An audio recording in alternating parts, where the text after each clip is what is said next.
Sekali lagi di sini, hanyut karena arus itu bukan karena tertarik oleh suatu arus yang demikian besar. Dalam bahasa aslinya itu drifting away. Kehendak Tuhan itu bukan hanya di-reveal pada orang-orang dewasa. Di sini banyak remaja-remaja, di sini banyak pemuda-pemuda. Assurance of salvation itu sudah kalian dapatkan atau belum? Assurance of salvation adalah suatu basis di mana kita sebagai anak Tuhan mengatakan, karena saya adalah anak Tuhan, saya mau tahu isi hati Tuhan. Karena saya adalah anak Tuhan, saya bisa mengetahui isi hati Tuhan. Jangan banggakan kita sudah sering melayani Tuhan. Jangan lupa Paulus pernah katakan pada akhirnya, bukan semua orang Israel adalah orang Israel. Itu sangat mengagetkan sekali. Aset terbesar daripada GRI bukan tanah, bukan gedung gereja. Aset terbesar gereja Reform Injili Indonesia adalah firman Tuhan yang Tuhan berikan demikian limpah. Banyak daripada kita yang masih belum menghargai hal tersebut. Obatnya daripada semua hal itu adalah pay attention.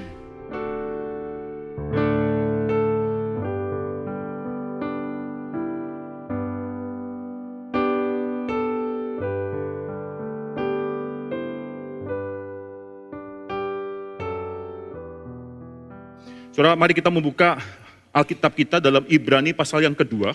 Kita akan sekali lagi membaca Ibrani pasal yang kedua, ayat yang pertama sampai dengan ayat yang keempat. Demikianlah firman Tuhan, keselamatan yang besar. Karena itu, harus lebih teliti kita memperhatikan apa yang telah kita dengar, supaya kita jangan hanyut di bawah arus.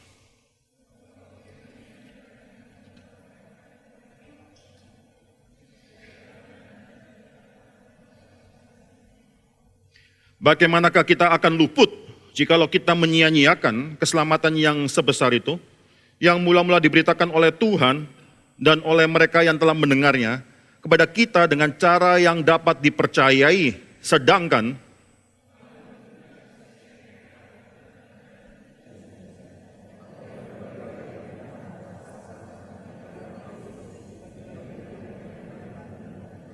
saudara, mari kita tundukkan kepala dan kita masuk di dalam doa. Bapa dalam surga, kami bersyukur karena pada pagi hari ini Engkau telah mengumpulkan kami, anak-anak Tuhan, kami yang dewasa maupun kami yang remaja, berada dalam ruangan ini untuk menikmati firman Tuhan, untuk menikmati suatu ibadah bersama.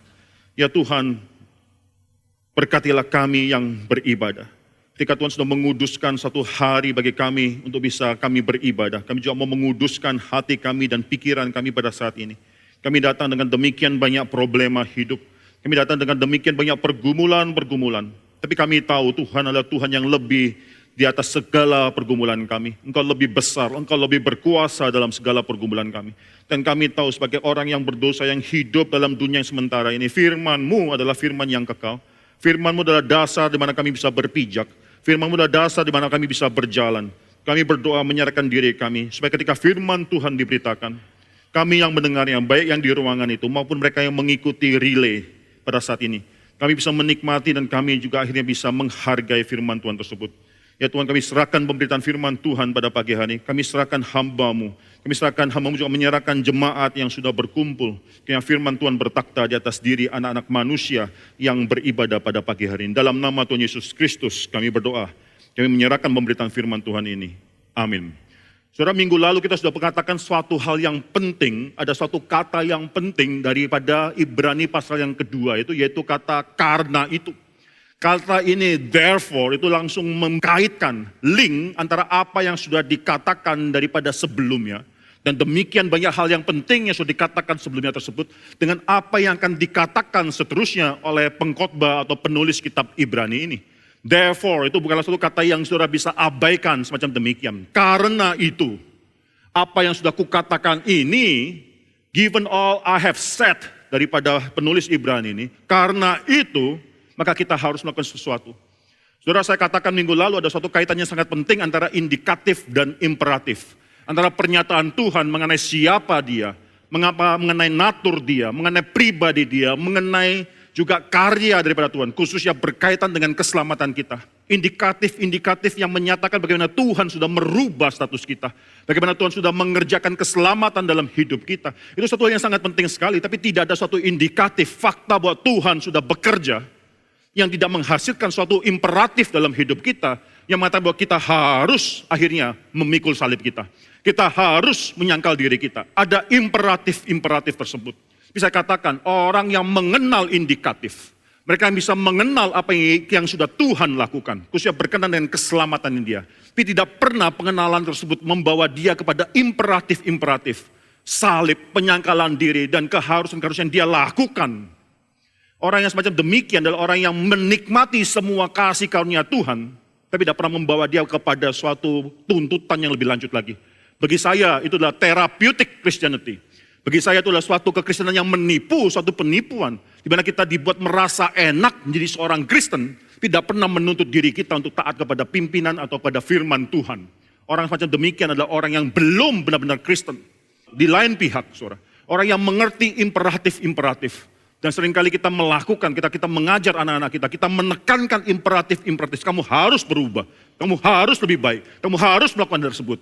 Tanpa mengenal atau tanpa mendasarkan imperatif tersebut kepada suatu indikatif. Kamu harus berubah karena kamu telah memang dirubahkan oleh Tuhan. Orang yang menekankan imperatif-imperatif tanpa akhirnya pernah melihat, mendasarkan semua hal tersebut kepada fakta bahwa ada kasih karunia yang telah merubah kita. Orang semacam demikian adalah orang-orang yang legalis, orang-orang yang moralistik. Bagi saya itu juga adalah suatu kekeliruan dalam kekristenan. Itu adalah moralistic Christianity.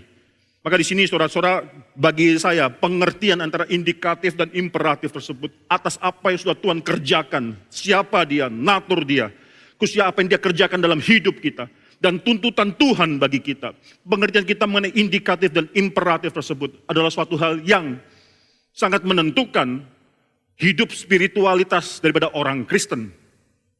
Jangan terus-menerus kita jadi anak-anak Tuhan yang tidak pernah bisa bertumbuh.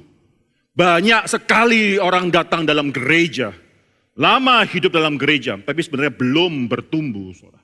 Ini suatu bahaya besar dalam kekristenan. Maka saudara, saya melihat kesehatan atau the health of Christians, orang-orang Kristen, kesehatan daripada iman mereka. Salah satu ditentukan daripada pengertian mereka dan bagaimana mereka bisa membalance kedua hal ini, saudara. Itu adalah suatu hal yang sangat penting sekali. Saudara, hari ini kita melihat karena itu, sekali lagi perintah yang diberikan oleh penulis Ibrani, kita harus lebih teliti memperhatikan apa yang telah kita dengar. Itu perintah, saudara. Kita harus lebih teliti memperhatikan apa yang telah kita dengar. Konsekuensinya supaya kita jangan hanyut karena arus. Sekali lagi di sini, hanyut karena arus itu bukan karena suatu hanyut karena tertarik oleh suatu arus yang demikian besar. Dalam bahasa aslinya itu hanyut perlahan-lahan. Drifting away. Hanyut secara perlahan-lahan. Itulah problema besar, tantangan yang besar yang kita hadapi dalam hidup kita. Bukan, kita mungkin kalau disuruh menyangkal Tuhan, kita mungkin tidak terpikir akan menyangkal Tuhan. Mungkin tantangan dalam hidup pekerjaan kita bukanlah kita harus berkompromi untuk melakukan dosa ini atau dosa itu. Mungkin bukan tantangan semacam demikian. Mungkin bukan tantangan yang terbesar, bukanlah tantangan berzina. Itu bukan pernah kita hadapi, kita mungkin tidak pernah berpikir ke arah sana. Kalau itu sudah terjadi menurut saya, maka kita melakukan hal yang semacam demikian, itu mungkin alasannya, sangat mungkin sekali alasannya. Karena kita tidak memperhatikan perubahan-perubahan kecil yang terjadi dalam hidup kita. So, dengan sangat gampang kita bisa hanyut. Penulis Ibrani di sini mengatakan jangan sampai terhanyut. Dalam arti drifting, jangan sampai, bahkan pedulikan, perhatikan hidupmu dalam hal yang paling kecil sekalipun. Bagaimana engkau mengenal anakmu? Seringkali anak waktu memberontak terhadap orang tua, itu bukan tiba-tiba memberontak. Tiba-tiba ada clash antara orang tua dan anak, itu bukan tiba-tiba terjadi. Ketika anak kita tidak lagi suka beribadah, itu bukan tiba-tiba semalam dia berubah. Ketika anak kita tidak lagi menghargai firman Tuhan, tidak lagi menghargai iman daripada orang tua, itu bukan tiba-tiba. Itu karena kita membiarkan perubahan-perubahan kecil terjadi dalam hidup mereka. Saudara, berhati-hatilah terhadap satu hal, yaitu drifting away semacam demikian. Sekali lagi saudara, tantangan yang terbesar yang kita hadapi, itu adalah tantangan bagaimana kita drifting, sedang drifting. Are you drifting? Itu adalah satu hal yang harus kita bisa jawab, saudara. Saudara, kita jangan berpikir drifting itu adalah masalah yang kecil. Drifting pelan-pelan, toh cuma pelan, cuma sedikit berubah. Ditumpuk terus, itu semakin lama semakin jauh. Bahkan, usah perhatikan, ini penulis Ibrani mengatakan, perhatikan apa yang telah kita dengar supaya kita jangan hanyut perlahan-lahan, drifting away. Lalu ayat ketiga menjadi satu warning yang luar biasa kerasnya diberikan oleh penulis Ibrani. Bagaimana kita akan luput. Ini bukan cuma masalah drifting away, tapi pada akhirnya bagaimana kita akan luput jikalau kita menyia-nyiakan. Dalam bahasa asli, dalam bahasa Inggrisnya, ignore, menganggap sepi. Menyia-nyiakan keselamatan yang sebesar itu, that great salvation. Saudara, bukan masalah cuma drifting, tapi pada akhirnya kita menyia-nyiakan, kita ignore that great salvation, karena kita cuma membiarkan diri kita drifting away. Suatu peringatan yang demikian keras. Dan yang sangat menarik sekali, saudara, kita akan membahas suatu hal yang penting di sini. Penulis Ibrani dalam kitab Ibrani akan menuliskan 5 warning besar. 5 peringatan besar mengenai orang Kristen, mengenai kita, anak-anak Tuhan, kita yang pernah mendengar firman Tuhan. Ada warning besar yang harus dituliskan oleh penulis Ibrani di tempat ini. Seorang komentator mengatakan bahwa Book of Hebrews, kitab Ibrani ini, adalah suatu kitab dengan suatu tema besar, yaitu mengenai warning about danger of falling away. Do not fall away. Jangan sampai engkau terjatuh. Jangan sampai engkau murtad. Itu adalah suatu peringatan, warning about do not fall away. Itu tema besar daripada kitab Ibrani. Dan memang ada suatu fakta yang sudah pernah ceritakan waktu kita berbicara mengenai Ibrani pasal yang pertama. Ini adalah dituliskan untuk orang-orang yang Yahudi, yang dulu Yahudi lalu menjadi orang Kristen. Mereka tahu konteksnya, pembicaranya dalam mengenai Old Covenant. Itu sangat jelas sekali. Penulis Ibrani membandingkan antara perjanjian lama dan perjanjian baru. Antara Old Covenant people dan New Covenant people. Ini orang yang menerima tulisan daripada penulis Ibrani, daripada pengkhotbah ini. Mereka sangat jelas sekali konteks keyahudian mereka. Yang dihadapi pada saat itu adalah persecution. Yang dihadapi pada saat itu adalah suatu penganiayaan. Orang Kristen mula-mula sudah mulai dianiaya. Bukan oleh orang luar, tapi oleh orang Yahudi itu sendiri.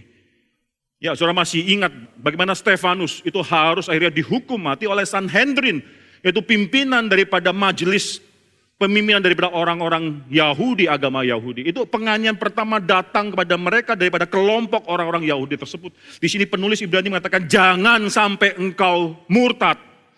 Ketika menghadapi tantangan tersebut, menghadapi persecution tersebut, jangan sampai engkau fall away.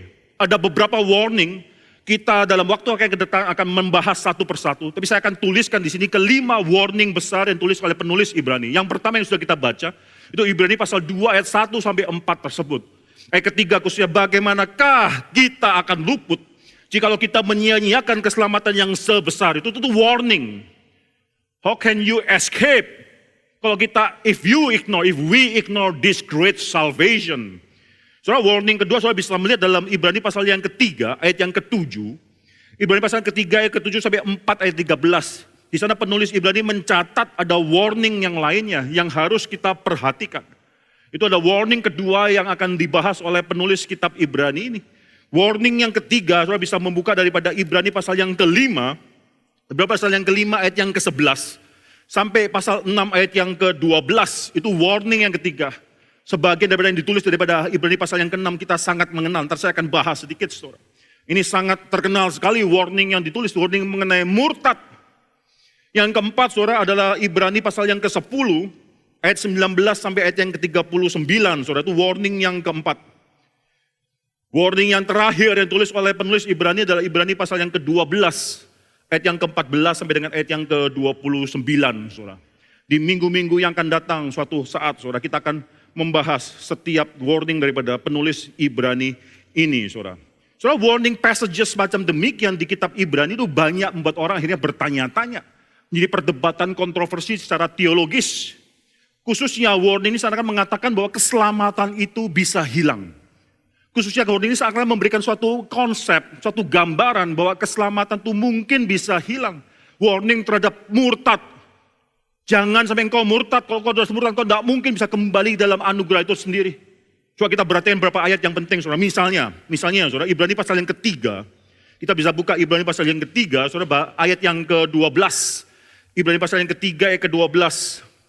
Waspadalah, hai saudara-saudara, supaya di antara kamu jangan terdapat seorang yang hatinya jahat dan yang tidak percaya oleh karena ia murtad dari Allah yang hidup. Kok bisa murtad? Kok bisa sudah akhirnya dikatakan dari Allah yang hidup dia fall away, dalam bahasa Inggrisnya fall away from the living God. How is it possible? Bagaimana mungkin orang bisa fall away from the living God? Bukankah doktrin reform khususnya mengatakan bahwa keselamatan tidak bisa hilang? Coba bisa baca Ibrani pasal yang ke-6 misalnya. Ibrani pasal yang ke-6 ayat yang ke-4. Saya akan membacakan saudara di sini. Sebab mereka yang pernah diterangi hatinya. Saudara perhatikan beberapa hal yang sangat luar biasa sekali. Ini mereka adalah orang-orang yang pernah diterangi hatinya. Yang pernah mengecap karunia surgawi. Yang pernah mendapat bagian dalam Roh Kudus. Luar biasa saudara. Dan yang mengecap firman yang baik dari Allah. Dan karunia-karunia dunia yang akan datang. Ayat yang ke-6 mengagetkan sekali, namun yang murtad lagi. Tidak mungkin dibaharui sekali lagi sedemikian hingga mereka bertobat. Tidak mungkin bisa bertobat lagi, kata penulis Ibrani. Sebab mereka menyalibkan lagi anak Allah bagi diri mereka dan menghinanya di muka umum. Jadi demikian keras sekali penulis Ibrani menyatakan bahwa suatu warning pada kita, jangan sampai you fall away. Ini menjadi suatu pertanyaan teologis, mungkinkah orang yang sudah selamat itu akhirnya kehilangan keselamatan tersebut? Mungkinkah orang yang sudah selamat itu akhirnya sudah mendapatkan kasih karunia daripada Tuhan, akhirnya fall away from that grace? Maka di sini saudara, Alkitab mengajarkan, kita orang reform, kita orang Protestan, khususnya orang reform, mengatakan Alkitab mengajarkan bahwa keselamatan itu adalah kekal. Tidak mungkin orang yang sudah mendapatkan keselamatan lalu kehilangan keselamatan tersebut. Alkitab berkali-kali di dalam keselamatan itu mengajarkan hal ini. Doktrin daripada 5 point of Calvinism. Saudara, tahun ini kita merayakan 400 tahun daripada Canon of Dort, saudara. Di sana saudara-saudara melihat muncullah pertama kali, yaitu daripada doktrin 5 points of Calvinism, itu tulip. Saudara harus mengenal sejarah, saudara harus mengenal apa yang sedang kita lakukan, apa yang kita perjuangkan. Saudara, tulip bukan dilukiskan atau dituliskan oleh Calvin itu sendiri. Calvin tidak pernah merencanakan, merumuskan doktrin tulip TUL itu, total depravity, unconditional election, limited atonement, irresistible grace, dan perseverance of the saints. Soalnya perlu ada kelas-kelas macam demikian. Suatu hari saya mengharapkan ada yang namanya bukan cuma children Sunday school, tapi ada yang namanya adult Sunday school. Yaitu kita orang dewasa pun harus dibina secara sistematis mengenai what we believe. Supaya kita bisa mengerti apa yang kita percaya dan kita bisa berakar. Tanpa kita bisa berakar, tidak mungkin kita bisa berbuah, saudara. Maka di sini, saudara, itu bukan Calvin, sekali lagi, saudara, itu bukan Calvin yang merumuskan tulip ini. Tapi tulip adalah suatu respons terhadap remonstran pada abad yang ke-17 awal, 16 akhir. Itu daripada Jacobus Arminius, saudara, yang adalah murid daripada Theodor Beza, yang adalah murid daripada Calvin. Jadi dia adalah seorang Calvinis. Tapi akhirnya menjadi seorang yang akhirnya merumuskan suatu hal yang bertentangan. Ini pada akhirnya nanti adalah pertanyaan dalam mengenai kasih karunia daripada Tuhan. Saudara, di dalam tulip, poin yang ketiga, limited atonement, itu harus kaitannya sangat kuat sekali dengan poin yang kelima. Itu perseverance of the saints, bagaimana orang kudus akan terus bertahan sampai akhir. Saudara, keselamatan tidak mungkin hilang. Saudara, kemarin saudara, ada orang yang bertanya mengenai Yudas, kaitan Yudas dan Yesus. Itu pertanyaan yang sangat klasik sekali. Kalau Yudas tidak menyangkal Yesus, lalu bagaimana Yesus bisa mati di atas kayu salib? Saudara, dia sudah sering didengar, tapi saya mengerti maksud daripada orang yang bertanya tersebut. Itu bukan mencoba untuk mengatakan Yudas itu memiliki sumbangsi dalam keselamatan, tidak. Mungkin saya sense daripada pertanyaan tersebut. Apakah berarti keselamatan itu suatu probability? Apakah berarti keselamatan adalah suatu hal yang hanya bergantung pada respon daripada Yudas? Kalau Yudas tidak menyangkal Yesus, apakah berarti Yesus tidak akan disalibkan? Apakah berarti keselamatan itu adalah suatu probability? Kalau keselamatan adalah suatu probability, itu suatu hal yang menakutkan sekali. Saudara, sekali lagi saya menekankan di atas mimbar ini bahwa Tuhan bukan meresponi sejarah. Tuhan bukan meresponi manusia. Ketika Tuhan Yesus naik di atas kayu salib, dan hari ini kita merayakan melalui perjamuan kudus, kita harus tahu bahwa ketika Yesus naik di atas kayu salib, dia tahu dengan benar siapa yang akan percaya. Ketika dia naik ke atas kayu salib, tidak mungkin dia sama sekali tidak tahu siapa yang akan percaya. Lalu hanya akhirnya mati di atas kayu salib, hoping, mengharapkan ada orang yang percaya. Tidak mungkin, saudara. Saudara, sekali lagi, keselamatan apapun yang Tuhan lakukan, khususnya juga berkaitan dengan keselamatan, itu bukan berdasarkan respon dia terhadap sejarah. Bukan berdasarkan probability, adalah suatu hal yang certain. The certainty, perseverance of the saints, hanya bisa dikaitkan, hanya bisa terjadi kalau ada konsep L, limited atonement. Limited atonement berarti keselamatan tersebut, atonement, pengampunan dosa tersebut itu terbatas. Hanya untuk sekelompok orang dan orang-orang tersebutlah yang nanti akan persevere, yang akan bertahan terus sampai akhir. Saudara, doktrin ini sangat indah sekali. Jadi sekali lagi saudara, saya mau menekankan bahwa keselamatan itu bukanlah suatu hal yang accidents of history, di mana Tuhan meresponi sejarah. Saudara, ada beberapa hal yang penting, saudara. Yang pertama, saudara, kita melihat the certainty of salvation. Ini penting sekali, the assurance of salvation. Itu harus kita mengerti. Yang pertama kita bisa melihat ketika Kristus datang, itu pun atas rencana yang sudah sangat tepat sekali oleh Allah Bapa. Kristus datang bukan dalam setiap masa, Kristus bukan datang pada zaman ini, Kristus datang 2000 tahun yang lalu, bukan 2500 tahun yang lalu.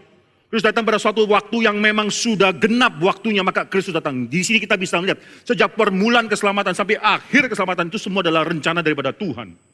Sekali lagi, saudara, dasar daripada assurance of keselamatan itu adalah rencana daripada Allah. Bahkan ketika Kristus datang at the right time, coba kita buka Galatia, saudara. Galatia pasal 4 ayat keempat. Tetapi setelah genap waktunya, maka Allah mengutus anaknya yang lahir dari seorang perempuan dan takluk kepada hukum Taurat. Nggak mungkin Yesus dilahirkan tanpa terlebih dahulu ada hukum Taurat. Nggak mungkin Yesus diberikan begitu Adam dan Hawa sudah masuk atau jatuh di dalam dosa. Ada suatu waktu di mana harus genap waktu tersebut. Ada suatu waktu di mana itu sudah harus genap, harus lewat. Lalu Allah setelah melihat waktu sudah genap, ditentukan waktu tersebut sudah genap, Kristus baru masuk, Allah baru mengutus anaknya. Ada suatu plan, kedatangan Kristus itu berdasarkan suatu planning. Yang kedua, saudara bisa melihat, bahkan jauh sebelum Kristus datang, sudah diberitahukan bagaimana dia akan mati, bagaimana dia akan sengsara hidupnya. Saudara, ini suatu hal yang indah, yang saudara bisa melihat memang waktu Kristus suffer, menderita, mati di kayu salib, itu bukan karena manusia menang, tidak. Tapi karena rencana Tuhan semacam demikian. Coba saudara perhayangkan saudara, Zekaria bernubuat berkenan dengan Yesus bahwa dia akan dijual exactly 30 keping perak. Dia bukan cuma bernubuat bahwa Yesus Mesias itu akan dijual, tidak, dia mengatakan Yesus akan dijual 30 keping perak exactly. Zekaria hidup kira-kira 600 tahun sebelum Masehi. Sudah bisa melihat bagaimana juga dengan Daud. Daud dalam, coba kita buka, saudara. Daud di dalam Mazmur pasal yang ke-22. Ini Messianic Psalm. Mazmur pasal yang ke-22, ayat yang ke-9, saudara. Ayat yang ke-9, ini ada suatu perkataan. By the way, saudara, ayat yang kedua itu juga suatu hal yang penting. Yang kedua adalah Allahku, Allahku, mengapa engkau meninggalkan aku? Ayat yang ke-9, ini berkata, ia menyerah kepada Tuhan, biarlah dia yang meluputkannya, biarlah dia yang melepaskannya. Bukankah dia berkenan kepadanya? So perkataan ini pun akhirnya diucapkan oleh para imam-imam dan ahli Taurat yang mengolok-olok Yesus di bawah salib Yesus. Kalau saudara katakan Yesus mungkin merasa diri sebagai Mesias, dia bisa saja mengutip Mazmur pasal 22 ayat 2. Ya Allahku, Allahku, Eloi, Eloi, lama sabachthani, mengapa engkau meninggalkan aku? Yesus mungkin bisa sengaja mengutip daripada Mazmur 22 ayat 2. Tapi surprisingly, orang-orang yang tidak mengaku Yesus adalah Mesias juga mengutip, bukan mengutip, tanpa mereka sadar mereka katakan kalimat tersebut. Apa yang akan keluar daripada mulut mereka pun sudah ditetapkan dalam Alkitab. Sudah dikatakan dalam Alkitab, ini yang akan dikatakan, saudara. Saudara, luar biasa sekali. Mazmur pasal 30 ayat 20, saudara bisa melihat di sana penulis Mazmur Daud hampir 1000 tahun sebelum Yesus inkarnasi sudah mengatakan bahwa tulang-tulang Mesias tersebut itu tidak akan dipatahkan. Saudara, kalau saudara perhatikan, saudara, 24 jam sebelum Yesus naik di atas kayu salib dan mati di atas kayu salib, itu nubuatan satu demi satu digenapi terlalu banyak. Hanya cuma 24 jam, apalagi seumur hidup dia, saudara. Berapa banyak nubuatan yang digenapi oleh Yesus seumur hidup dia. Maka daripada itu saudara bisa melihat Kisah Rasul. Ini saya sudah pernah khotbahkan, tapi saudara harus ingat. Kisah Rasul pasal 2, coba kita buka saudara. Kisah Rasul pasal 2 ayat 23 mengatakan suatu kalimat. Dia, 2 ayat 23, dia telah diserahkan oleh Allah menurut maksud dan rencananya. Dia sudah diserahkan, deliver up by the Lord, by God himself. Sesuai dengan definite plan. Dan juga dia punya set purpose and foreknowledge saudara. Dengan maksud dan rencananya tersebut. Kisah Rasul pasal yang keempat, ayat 27, ayat 28. Sebab sesungguhnya telah berkumpul di kota ini, Herodes dan Pontius Pilatus, beserta bangsa-bangsa dan suku-suku bangsa Israel, melawan Yesus hamba-Mu yang kudus, yang telah Engkau urapi, untuk melaksanakan segala sesuatu yang telah Engkau tentukan dari semula oleh kuasa dan kehendak-Mu.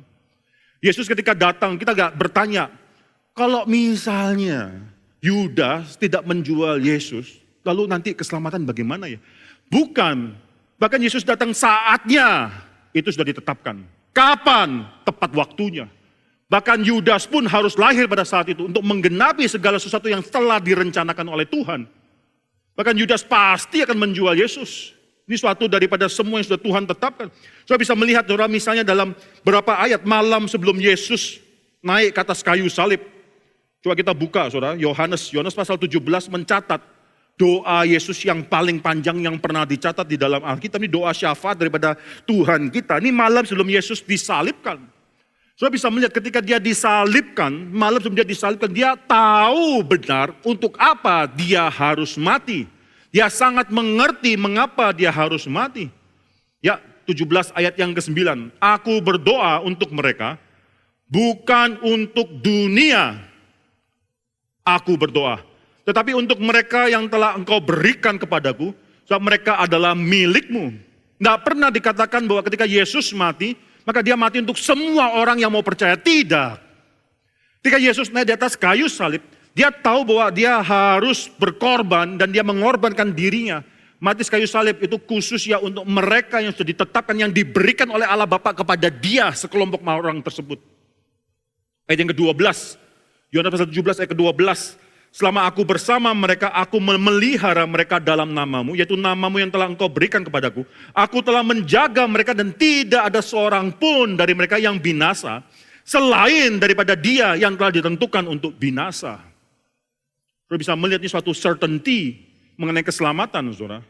Saudara, Yesus juga pernah berkata dalam Yohanes pasal 10 ayat 28, dan aku memberikan hidup yang kekal kepada mereka. Dan mereka pasti tidak akan binasa sampai selama-lamanya. Dan seorang pun tidak akan merebut mereka dari tanganku. So berbahagialah kita, saya katakan berbahagialah kita. Khususnya di sini banyak remaja-remaja. Berbahagialah kita kalau dari sejak kita masih remaja, sejak kita masih muda, kita sudah tahu certainty of that salvation. Bahwa kita adalah belonging, milik daripada umat Tuhan. Kita adalah anak daripada Tuhan. Berbahagialah lebih daripada itu.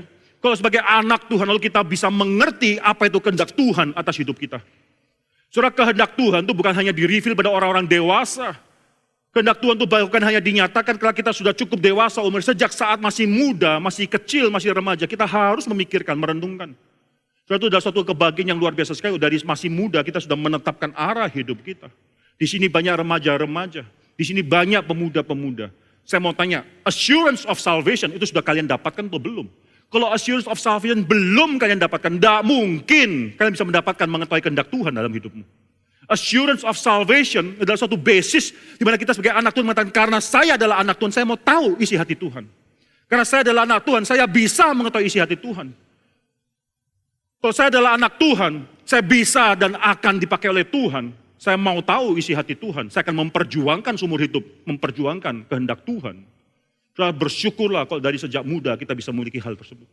So, Pendeta Stephen Tong mengatakan waktu dia masih muda, dia pernah percaya Tuhan, dia pernah percaya sebagai anak yang masih muda, tapi waktu dia remaja, mulai influence daripada filsafat dunia itu merusak atau masuk dalam pikirannya dia, sehingga dia menolak Tuhan. Dia dipengaruhi oleh materialisme, dia dipengaruhi oleh Darwinisme, dipengaruhi oleh demikian banyak-banyak hal-hal yang lainnya. Saudara. Pada umur 17, tapi dia bertobat. Anak yang muda ini bertobat umur 17, seumur hidup tahu panggilan Tuhan. Setelah dia bertobat seumur hidup tahu panggilan Tuhan. Sebagai anak Tuhan dia tahu, mengenal apa panggilan Tuhan. Dan oleh karena itu tidak pernah waver dalam hidup dia. So jangan pikir bahwa anak muda tidak bisa. Remaja di sini harus pikir, kapan saatnya saya harus mengetahui kehendak Tuhan? Saat ini. Bahkan mungkin sudah telat. Kita harus terus mengerti, memperjuangkan kehendak Tuhan tersebut. Kemarin di dalam PA pemuda dan profesional saya katakan, banyak sekali daripada mereka yang ragu-ragu mengenai panggilan hidup. Ketika kau sudah mengerjakan ini dan itu, siapa di antara kalian yang berani mengatakan saya dengan jujur bisa mengatakan ini adalah panggilan Tuhan, saya tahu ini panggilan Tuhan, makanya saya kerjakan. Hampir tidak ada orang yang angkat tangan. kecuali mungkin hamba-hamba Tuhan yang ada di sana. Saudara. Yang lainnya tidak berani angkat tangan. What's going on? Saya katakan di sana kemarin, saudara, kehendak panggilan hidup itu bukan ditentukan oleh berapa suksesnya kita di dalam kita menjalankan pekerjaan tersebut.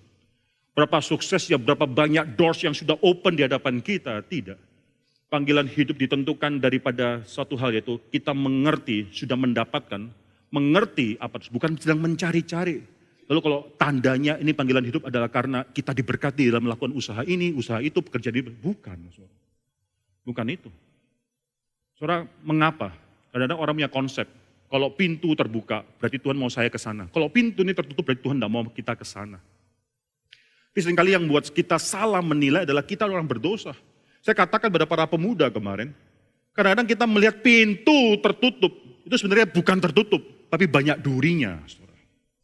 Pintu tersebut kalau kita lalui, kita tahu itu banyak durinya dalam pintu tersebut. Lalu kadang-kadang kita melihat pintu terbuka, itu bukan pintu terbuka, itu mungkin sengaja Tuhan menguji kesetiaan kita.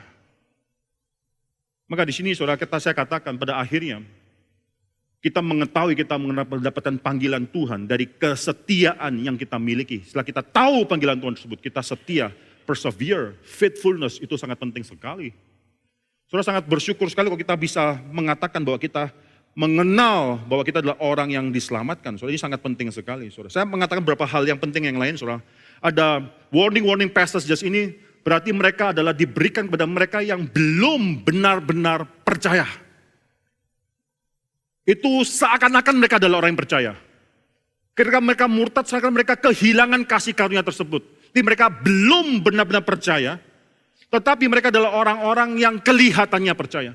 Mereka bahkan adalah orang yang mungkin kita kenal, yang mungkin beribadah bersama, yang bisa mendengarkan firman Tuhan, yang bahkan hatinya digerakkan oleh Tuhan, yang bisa mendapatkan karunia-karunia daripada hal-hal pelayanan yang bisa mereka nikmati. Tapi mereka bukan orang yang percaya, tidak pernah dipersatukan dengan Kristus.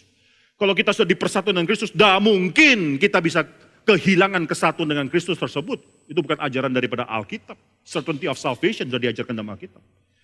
Saudara, ketika Yesus memberikan suatu parable dalam Matius pasal yang ke-13, saudara, Yesus memberikan suatu ilustrasi, suatu perumpamaan mengenai seorang penabur. Dia mengatakan penabur menaburkan benih, saudara. Ada 4 tempat di mana benih tersebut akhirnya jatuh. Ada yang jatuh di pinggir jalan, tidak lama kemudian burung datang memakan benih tersebut.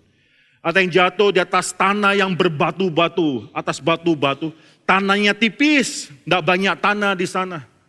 Lalu setelah itu, akhirnya sudah bisa melihat bagaimana benih tersebut bertumbuh, tapi tidak pernah bisa berakar. Ada yang jatuh juga di tengah-tengah semak-semak, saudara. Tengah-tengah semak-semak yang berduri, ada tanahnya, dia bisa berakar, bertumbuh, tapi semak-semak berduri bertumbuh, lalu menghimpit dia sampai dia akhirnya mati, saudara. Lalu akhirnya terakhir ada yang jatuh di atas tanah yang gembur, tanah yang subur, di mana dia berakar, berbuah, dan berkali-kali lipat. Kalau saya perhatikan penjalanan Tuhan Yesus sangat menarik sekali. Benih yang jatuh di pinggir jalan adalah mereka yang mendengarkan firman Tuhan tapi tidak pernah bisa mengerti. Mereka mendengarkan firman Tuhan tapi tidak pernah bisa dirubahkan hidupnya. Karena mereka tidak mengerti, karena mereka bukanlah orang yang dikasih karunia belas kasihan oleh Tuhan. Mereka orang yang unbelievers. Maka ketika itu setan datang, langsung saudara, itu mereka hilang iman tersebut. Tapi yang menarik adalah yang kedua dan yang ketiga. Itu benih yang jatuh di atas batu-batuan, tanah ada. Dia bisa bertumbuh. Yesus memberikan suatu explanation, benih ini adalah orang-orang yang akhirnya menerima firman Tuhan dan bergembira, gembira dan menerimanya dengan gembira sekali firman Tuhan tersebut. Mereka bisa mulai bertumbuh, saudara. Tapi akhirnya karena mungkin penderitaan, penganiayaan, dan demikian banyak hal-hal yang lainnya, akhirnya orang itu murtad, saudara. Orang itu murtad. Saya percaya, saudara, penulis Ibrani sedang mentargetkan orang-orang semacam demikian. Orang itu bisa bergembira atas firman Tuhan, bisa menerima firman Tuhan. Dia bisa berakar, tapi tidak pernah bisa dalam. Dia menikmati semua karunia-karunia yang Tuhan berikan dalam kumpulan anak-anak Tuhan. Tapi bukanlah orang yang memang akan bisa berakar sangat mendalam sekali. Saudara, bagi kita, tantangan kita mungkin bukan situ. Kita mungkin bukan akhirnya mati iman kita karena penganiayaan, karena mungkin penderitaan dan lain sebagainya. Kita mungkin belonging ke grup yang ketiga. Grup yang ketiga yang sangat menarik sekali, itu benih yang jatuh lalu di atas satu tanah, tapi tanah itu mungkin sangat dalam, tapi banyak semak durinya. Perhatikan di sini, penjelasan daripada Tuhan Yesus kalau saudara perhatikan dalam Matius pasal yang ke-13, saudara. Atau pasal yang ke-13, ayat ke-22, saudara. Saudara bisa lihat di sana, Matius pasal 13 ayat 22. Yang ditaburkan di tengah semak duri ialah orang yang mendengarkan firman itu. Lalu kekhawatiran dunia ini, bukan cuma kekhawatiran dunia ini, dan tipu daya kekayaan. Nah ini sangat menarik sekali.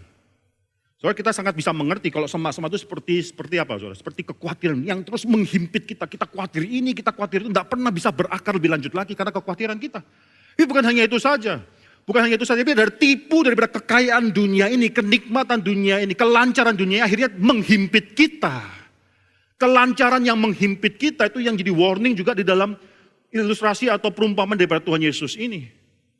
Saudara, saya melihat orang-orang semacam demikian yang banyak khawatir, tidak pernah bisa berakar.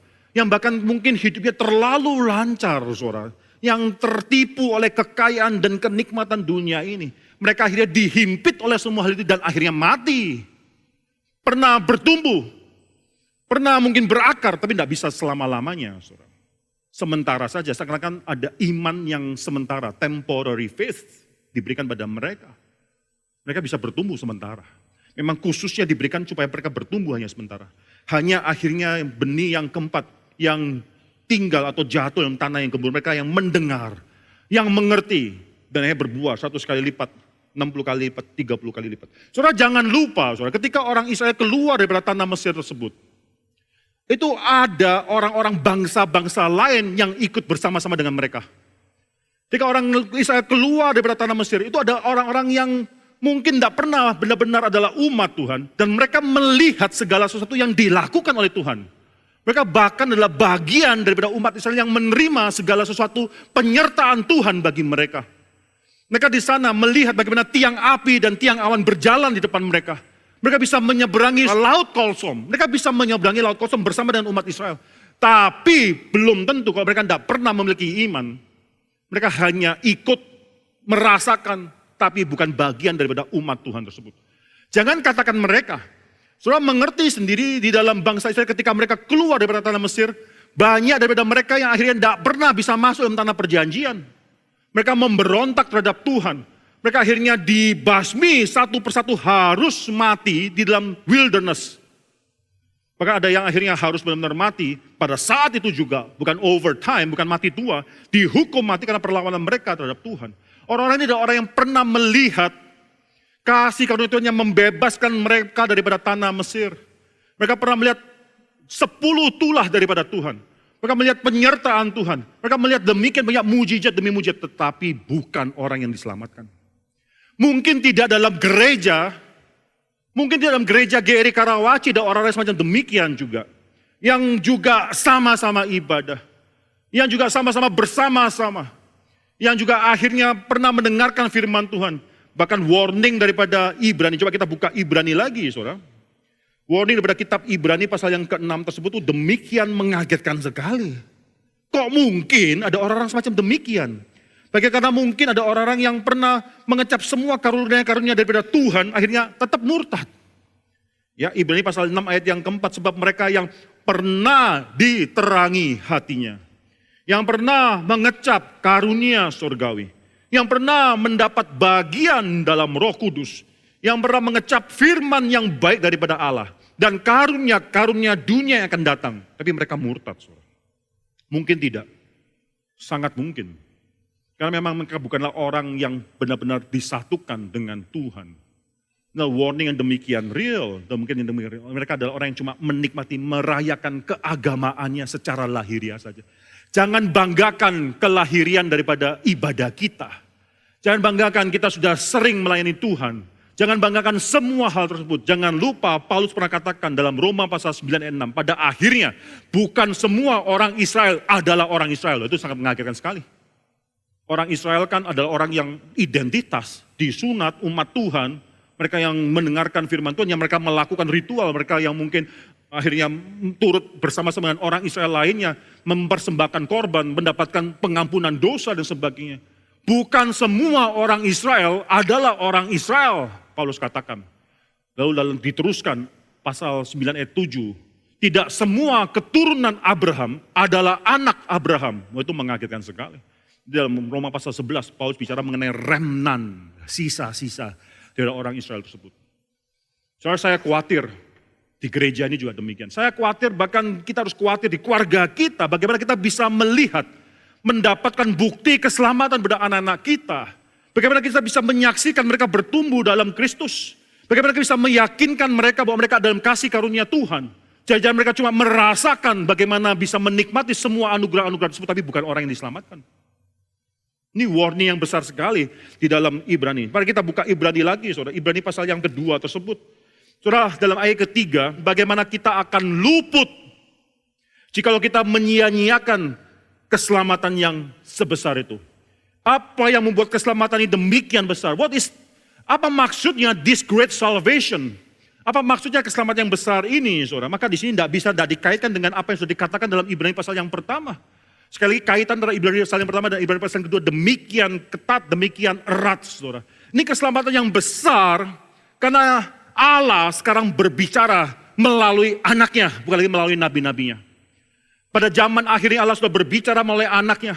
Bahkan mereka sudah melihat bagaimana anaknya bukan hanya berbicara, tapi melalui karyanya berbicara pada kita semua. Melalui pengorbanannya bagi kita semua. Ini adalah suatu finalitas daripada keselamatan daripada Tuhan. Kalau orang Yahudi dahulu bisa diselamatkan melalui pelayanan daripada pemberitaan nabi-nabi Tuhan. Bahkan dikatakan dalam ayat yang kedua, sebab kalau firman yang dikatakan dengan perantaran malaikat-malaikat itu tradisi.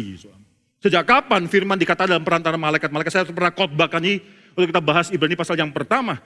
Tradisi mengatakan, khususnya daripada ulangan, saudara, di mana ketika loh 10 hukum Taurat itu diberikan dengan dihadiri, disaksikan oleh para malaikat-malaikat. Saudara, di sini dikatakan kalau itu pun bisa membuat manusia diselamatkan. Allah menyatakan keselamatan melalui nabi-nabinya, melalui perantaran malaikat-malaikat. Apalagi sekarang Allah sudah menyatakan rencana keselamatannya melalui anaknya. This is the great salvation yang melebihi semua sebelumnya. Dan saudara bisa melihat, apalagi kalau saudara lihat ayat yang kedua, saudara. Firman yang dikatakan dengan perantaran malaikat-malaikat tetap berlaku. Semua yang sudah Tuhan katakan, itu bukan berarti sekarang sudah usang, tidak ada artinya. Karena Kristus sudah datang. Tidak, Kristus tidak membatalkan satu titik pun daripada hukum Taurat. Tapi Kristus menggenapkan semua hukum Taurat. Kita menjadi orang Kristen, ini penting sekali. Kita sudah menerima Kristus, ada yang mengatakan kita bisa melakukan apa saja. Saudara bertemu dengan seorang di hotel waktu kita di Tobasa. Ibu-ibu yang tertarik dengan ini ada apa, ini orang keluar masuk dan sebagainya. Lalu dia panggil, sini. Siapa kalian? Kalau saya dari STEMI dan sebagainya. Lalu dia katakan, saya juga orang Kristen. Tapi saya lihat rokoknya banyak banget, saudara. Banyak. Saudara yang jadi orang Kristen, bergumul dengan rokok, saudara harus pikirkan. Saya mengatakan kalau makan rokok udah pasti masuk neraka. Enggak, saudara. Tapi ada keterikatan terhadap sesuatu, bagi saya itu adalah dosa. Kita bukan cuma rokok aja, kita terikat dengan main game di HP. Saya perlu pakai kacamata yang lebih jelas, saudara. Di sini kalau saya temukan ada orang yang beribadah lalu main game, pegang HP lama-lama, bukan karena mencatat. Itu perlu ada orang yang menegur. Ini adalah ibadah yang penting. Saudara, orang itu akhirnya merokok, lalu dia katakan, saya adalah orang Kristen. Saya sengaja tantang sama dia. Benar nih gitu ya, itu kenapa kok masih dalam hal gini, masih tidak bisa membebaskan diri daripada ikatan rokok, saya katakan. Loh kita sudah bebas jadi orang Kristen. Mau rokok juga itu kebebasan dan sebagainya. Saya katakan itu suatu hal yang salah sekali. Saudara, ini konsep yang salah. Kalau udah orang Kristen lalu bebas daripada semua hukum Taurat dan sebagainya. Tidak. Hukum Taurat itu masih berlaku. Tapi kita bukan diselamatkan lagi oleh hukum Taurat. Tapi karena kasih karunia Tuhan melalui Kristus. Itu bukan berarti hukum Taurat sudah tidak ada artinya. Oleh karena itu kita masih ada perjanjian lama dalam Alkitab kita. Kita bukan hanya memegang perjanjian baru. Maka di sini saudara, saya katakan pada orang tersebut, engkau harus bisa bebas daripada sesuatu yang mengikat. Yaitu bukti bahwa kita adalah bebas sebagai orang Kristen, adalah bebas daripada keterikatan. Bukan bebas melakukan segala sesuatu, tapi bebas daripada keterikatan. Daerah kita, saudara, ada satu orang yang saya kenal, yang dulunya pemabuk berat. perokok berat. Itu ngerokok udah kayak mungkin kayak kereta api. Saudara. Satu hari bisa berapa pak saya enggak tahu. Saudara. Tapi pada hari dia mau dibaptiskan, dia ambil keputusan untuk berhenti merokok. Berhenti minum, langsung berubah pada hari tersebut. Bisa. Tidak perlu harus perlahan-lahan. Tidak harus, enggak apa-apa lah. Saya berdosa, terus berdosa perlahan-lahan. Lalu orang kalau terus sudah ketagihan dengan perjinahan, ya enggak apa-apa perlahan. Kalau biasanya tiap hari satu, ya kira dua hari sekali lah berzina lah. Jadi orang, enggak bisa. Dosa kalau ada dosa, itu adalah suatu hal yang harus diberhentikan. Dan saya percaya, saudara, ada kuasa semacam demikian yang bisa membebaskan orang-orang tersebut daripada suatu yang sangat mengikat. Saya katakan kalau bisa mungkin saya mau ketemukan orang tersebut dengan ibu-ibu sekalian. Cuma saya nggak ada kesempatan tersebut, saudara. So di sini, saudara, hukum Taurat itu adalah suatu hal yang masih bisa ada artinya, sangat berarti dan memang harus ada berarti dalam hidup kita. Kita bukan menjadi orang Kristen lalu mengatakan, oke, saya sudah merdeka, tidak melakukan semua itu. Tidak, saudara. Maka di sini, saudara, dikatakan di sini sebab kalau firman yang dikatakan, yang diberikan, deliver, declare, dikatakan dengan perkataan malaikat tetap berlaku. Kalau itu pun tetap berlaku sampai sekarang. Bahkan kalau setiap pelanggaran dan ketidaktaatan mendapatkan balasan yang setimpal, apalagi keselamatan yang besar ini. Apalagi yang ini, kalau itu pun, kalau kita melanggar, itu mendapatkan balasan yang setimpal. Dan saudara, menarik sekali ketika penulis Ibrani membandingkan ayat kedua dan ayat ketiga. Bagaimanakah kita akan luput jikalau kita bukan melanggar, tapi menyia-nyiakan, cuma ignore dalam bahasa Inggrisnya. Kalau tadi engkau dihukum karena melanggar, tapi di sini mengenai keselamatan yang besar itu, engkau ignore saja. Engkau anggap sepi saja berita keselamatan itu. Tidak perlu melanggar, engkau anggap cuma sepi, tidak mengindahkannya. Tidak memperhatikannya. Engkau bagaimana bisa luput atas penghakiman yang besar tersebut. Itu maksudnya. Maka di sini sudah bisa melihat supremasi daripada Kristus. Dalam pasal yang pertama dibandingkan dengan nabi-nabi dan malaikat-malaikat. Sekarang dibandingkan dengan keselamatan melalui Kristus. Dibandingkan keselamatan melalui berita nabi-nabi dan malaikat-malaikat tersebut. Itu far more excellent. Di sini kalau dulu melanggar diberikan penghukuman. Di sini ignore doang. Menyia-nyiakan saja, menganggap sepi saja, itu langsung tidak mungkin bisa luput, saudara. Karena memang keselamatan ada dalam berita mengenai Kristus. Saudara, banyak hal yang bisa kita pelajari di sini, saudara. Saya akan lanjutkan dalam minggu-minggu berikutnya. Itu kalau saudara perhatikan, ada hal yang penting, saudara, di sini. Obatnya daripada semua hal itu adalah pay attention. Perhatikan dengan lebih, more careful. Itu apa yang sudah engkau dengar. Setiap kesempatan ketika mendengarkan firman Tuhan, kesempatan kita memperhatikan firman Tuhan tersebut. Setiap kesempatan dalam gereja GRI, saya katakan berkali-kali, saya katakan aset terbesar daripada GRI bukan tanah, bukan gedung gereja. RMCI bukan aset yang terbesar. Aset terbesar gereja Reform Injili Indonesia adalah firman Tuhan yang Tuhan berikan demikian limpah. Banyak daripada kita yang masih belum menghargai hal tersebut. Mari kita lebih menghargai. Mari kita lebih memperhatikan. Di sini dikatakan, karena itu harus lebih teliti. Kita memperhatikan, pay attention, more closely, much more attention. Apa yang telah kita dengar, itu obat daripada kita drifting away. Lalu akhirnya menyia-nyiakan, mengabaikan, tidak mengindahkan that great salvation yang sudah Tuhan berikan. So, dalam minggu yang akan datang saya akan membahas daripada ayat yang ketiga dan keempat. Ayat 2, 3, 4. Itu luar biasa sekali, saudara. Itu memberikan kepada kita suatu pengertian. Apa itu gereja yang sehat. Ya, Tuhan memberkati kita. Mereka tundukkan kepala dan kita berdoa.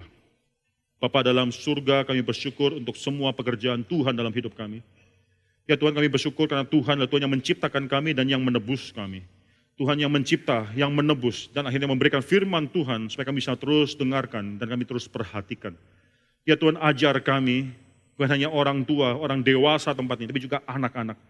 Dari sejak mereka masih muda, ketika mereka masih remaja, mereka sudah berakar, mengenal bukan hanya keselamatan yang demikian certain dalam hidup mereka. Sebagai anak Tuhan, mereka sudah mengenal kehendak Tuhan dalam hidup mereka. Ketika waktu mereka masih remaja pun, kami juga orang dewasa tempat ini sekalipun, kami mengejar, kami menuntut melaksanakan pekerjaan Tuhan itu. Ya Tuhan, berkatilah kami yang sudah mendengar firman Tuhan. Berilah kami yang akan menerima perjamuan kudus.